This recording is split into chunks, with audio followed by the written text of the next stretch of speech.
Hey everybody, Delta 6 of the New Lunar Republic here from Run8. So this is a response to, I believe, A.B. Hunt on the DAMS transmitter group, his latest question, which asks, let me pull it up.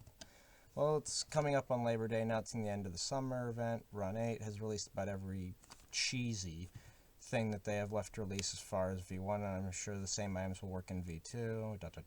Somehow I'm not sure I believe that. I'm not a computer programmer, so I may be talking nonsense. How can the old XNA program, well, it's spelled XNA on your thing, but it's XNA program, be incorporated in a new format and work properly? How can something that has a problem be used somewhere else and that problem not still exist? Well, let me explain that. It's actually kind of quite simple. For people that are not programmers, it's a little more complicated to explain, but let me explain. So XNA is a framework that was created quite a while ago by Microsoft and was finally dropped in 2013 in support and no longer called XNA, and was swapped over to something called MonoGame, which is essentially still XNA. DirectX is the rendering system that we all know of that's been used for, I think it was since Windows 3.1 or 95. Don't quote me on that, I don't remember which one. But it's been around for a long time, as well as being also the framework for game engines. Modern Warfare 2 uses DirectX is one I can think of off the top of my head. I'm trying to think of a couple others. TS 2016 uses it, I believe. Trains can use it, but it doesn't. MSTS uses it. So let me explain. XNA is actually a derivative or a version of DirectX, but it's a very limited version. It's meant specifically mostly for games. It can be used for even more advanced programs, but given its limited RAM ceiling of 2 gigabytes, it's not recommended. So, with that in mind, things from XNA can work in DirectX. In fact, I'm pretty darn sure, from what I know, looking at the DirectX SDK, the tools that I use for porting things for creating sounds for Run8 Train Simulator, Microsoft cross-platform audio creation tool, Exact,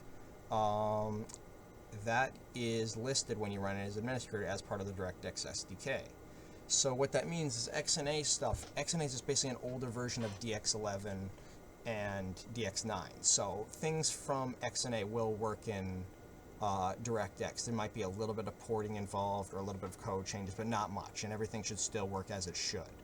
Because what they literally mean is the model format XNB that we use for the models in Run8 do exactly that. It's a DirectX coded format, so if they'll work in as long as they work in XNA, they'll work in DirectX. So you're converting basically from a really old limited version of a game engine up to a newer version, but it's still the same framework, because XNA and DirectX are both coded in the same language, which is the language that Windows uses, which is known as Visual Basic.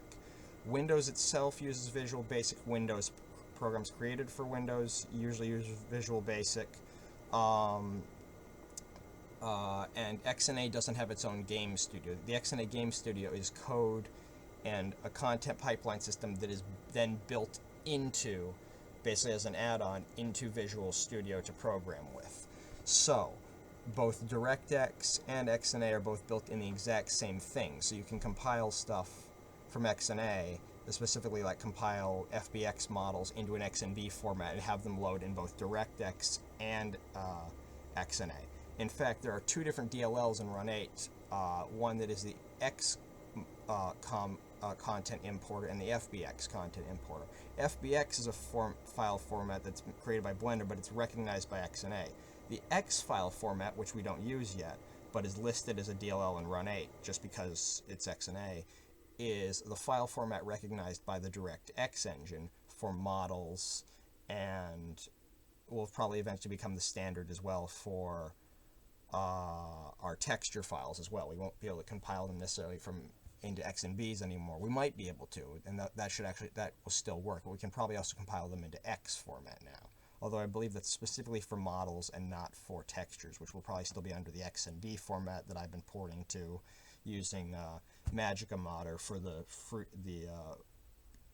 very well liked XNA 3.1 game Magica, which is still available today, and it was actually on sale about a week or two ago. So that's, in short, that's how it'll work. So V2 can run in 64-bit mode, and all of the stuff from Run8 V1 is not, the content created in V1, the locomotives, engines, cars, the sounds, all that stuff, is not dependent on a specific bit of programming. So that stuff will load in a 32-bit or 64-bit environment regardless. That's why 32-bit programs work in 64-bit Windows. So it's a little bit different. Yeah, that's my cat. So anyways, that is, in short, the breakdown of it. So, and it also means that necessarily if there was a glitch in XNA, it might not be present in DirectX, depending on the way the coding is written or how it gets converted when it gets put into DirectX. So it's very possible that there could be a problem in XNA, in the XNA version of Run8, that might not be present in the DirectX version V2.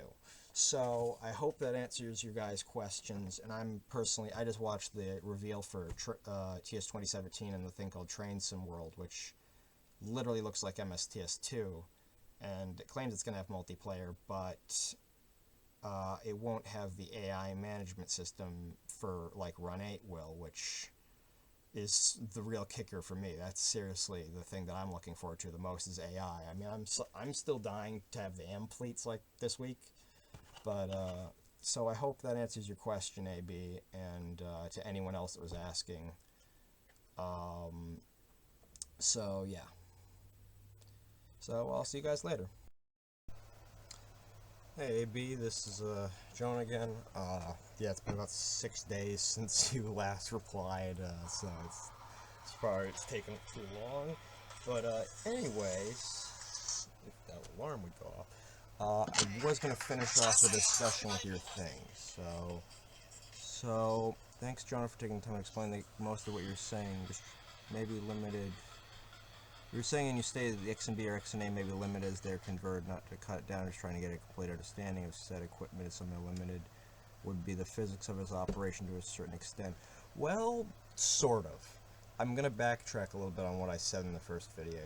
XNBs are just binary files, so I believe that those can contain either X models, or X models or FBX models. So I believe X models can go into XNBs, and so can FBXs. So I think we're still going to be using the XNB file type well into V2, because of how it works, and it should still support the textures and everything fine without making things look like crap. Because I think the X models will probably allow for a higher quality texture, because the problem is right now the textures in Run8 are limited via a 2048 pixel by 2048 pixel size grid that all of the texture fits onto. So that's why some of the graphics look bad in Run8, is because that's what you're limited to right now. And I'm wondering if that's because of the way the FBX is, or if that's just because of the scale that Run8 is for the models. So, but I'm not, from what I'm able to tell looking at the XMLs, I think part of the physics is actually managed through the XML files for each freight car, just as the physics are, and the power models and stuff are modeled inside the XMLs for each of the locomotives. So I'd have to say the rest of the physics I think are managed by the EXE, and I'm not sure we're going to be able to screw with that very much, but I do think the physics are going to be better for V2. Again, that's just based off an assumption. I mean, Ralph's right, it could very well be still the same V1 physics, we don't know. I did find something that I thought you would find interesting the other day. So yeah, even if BK came with a new model, the physics would either be limited via the EXE, but they could adjust some of the physics via the XML. I hope that explains everything now. So the physics are coded in the EXE and the XMLs, from what I can tell. Model files, once they get up, I think the current models will still stay as FBX models, and they'll just get some sort of texture enhancement system via DirectX when we get into V2. Again, speculation. but I think we will get way higher quality textures and a whole lot of stuff in V2 just because of the engine that we're running on. So I hope this helps you out, and I hope it helps out anyone else on the DAMS group, so see you later. Alright, hey guys, third video here, yeah. So, thank you for explaining the graphics. So I get another reply for AB. Thank you again, Jonah, for taking the time to explain the graphics and the physics. I think it does open up the field of understanding of all the items that must work together. I'm reading this just for my own personal stuff. Or work together in conjunction for the software to operate. On the other sims, the graphic or texture seem to have a high-def appearance, almost like 4K. Is it because they're taking more time for detail, or is it the engine part of the graphic software that generates that effect? Well, it's actually both. When you go to design a model, every model is made up of polygons, or in modeling terms, polys is what they call them. The more polygons you add on, the more detail you can add on.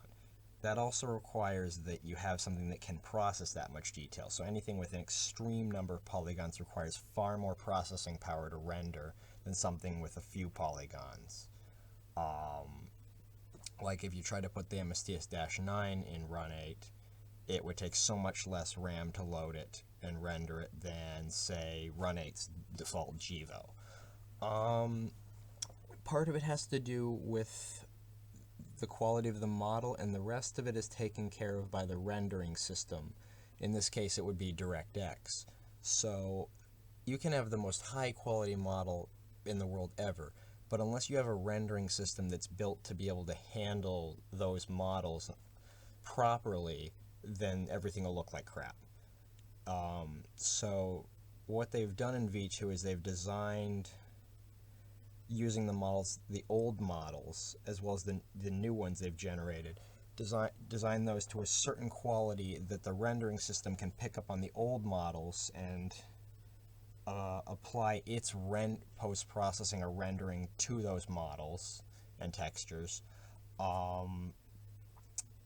And the models will then shine, and the higher quality ones will already be perfectly matched for the rendering system that's been designed. So you might not, what I'm saying is, with the older units, even if they do get a serious touch-up, they might not still look up to the exact same standards as the V2 content, mainly because they're of an older state and they're of older models that Nigel made, and he's obviously stepped up his quality since then, as we can see in V2. So it's half and half for how it gets done. As part of it, you have to have the right rendering software. The rest of it, you have to have, the right modeling and the right texturing. And the reason why the textures, and I know a lot of you guys were saying this for a long time with V1, and for a while I was getting really confused why people were talking crap about it, other than the fact that maybe it's the fact that I just use low-res textures 90% of the time, so maybe I'm just not seeing this. But we're limited in the size of the textures in V1, which I don't think we are in V2 with the way it's designed. Nigel was only granted a 2048 pixel by 2048 pixel sheet to work with for the textures in Run8, and that applies to everything: the EOTs, the locomotives, any of the objects. The smaller the object, obviously, the smaller the texture sheet, but for the largest possible sheet was 2048. And everything has to be able to wrap around the model. By the way, the models themselves are invisible in Run8. I've screwed up a texture and seen this. So there's an invisible model with a texture that wraps around it. Because they don't need to texture the model, because we already have a texture for it. And so, I just kind of lost my train of thought. Give me a sec. What was I talking about? Models, textures. Ah, crap. Yeah. So, yeah, it's both things. What was the thing I was talking about? Yeah, the texture maps. So we were limited in V1. So that's one of the reasons why no matter what you did, the graphics might not still be up to. Well, I don't know what standards Ralph has. Those are Ralph's got some, I don't know what Ralph's standards are. I don't know what your standards are either. I know, personally, I think it looks great. My standards are more like, hey, if it doesn't make my desktop crash, I'm quite content.